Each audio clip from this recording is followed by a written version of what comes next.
The Mystery of BELICENA VILLCA. Fifth Book. Epilogue, or Prologue. Chapter 16.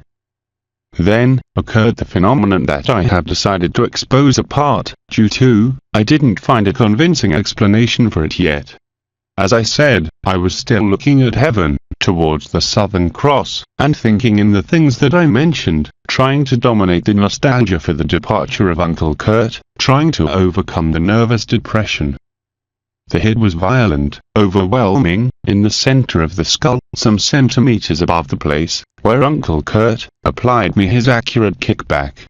I felt fulminated to the floor, seeing stars which were not precisely product of an alchemistic process, but conscious that something had fallen from heaven upon my head, something of small size and considerable weight. I incorporated, still astonished, and began to search around with the aid of lantern.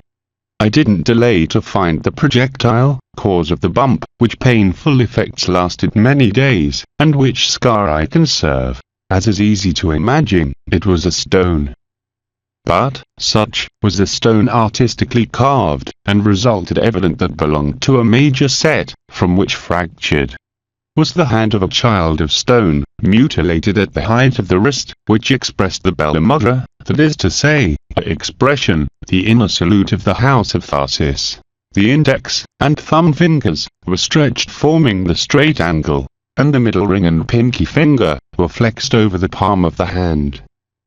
When I found the hand of stone, I remembered instantaneously the 33rd day of the letter of BELICENA VILLCA, and then I verified rereading such paragraph once and again.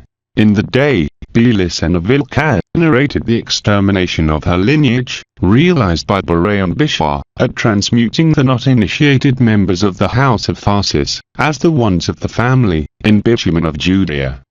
Was then, when the Noah of Tharsis arrived to the Church of the Virgin of the Grotto, in Tux, to rescue the image of the widespread pillage of Oluga of Braga.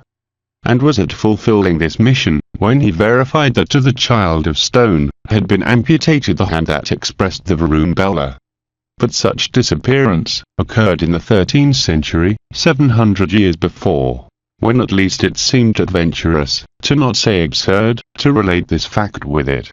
And nevertheless, against all the logical arguments, for me, the accident seemed suggestive. And I have not changed my opinion. I made Basset in a silver manacle, I added the chain, and I hanged it to the neck. How it fell upon my head, or from where, I don't know. If it is the same hand of the 13th century, I don't know neither.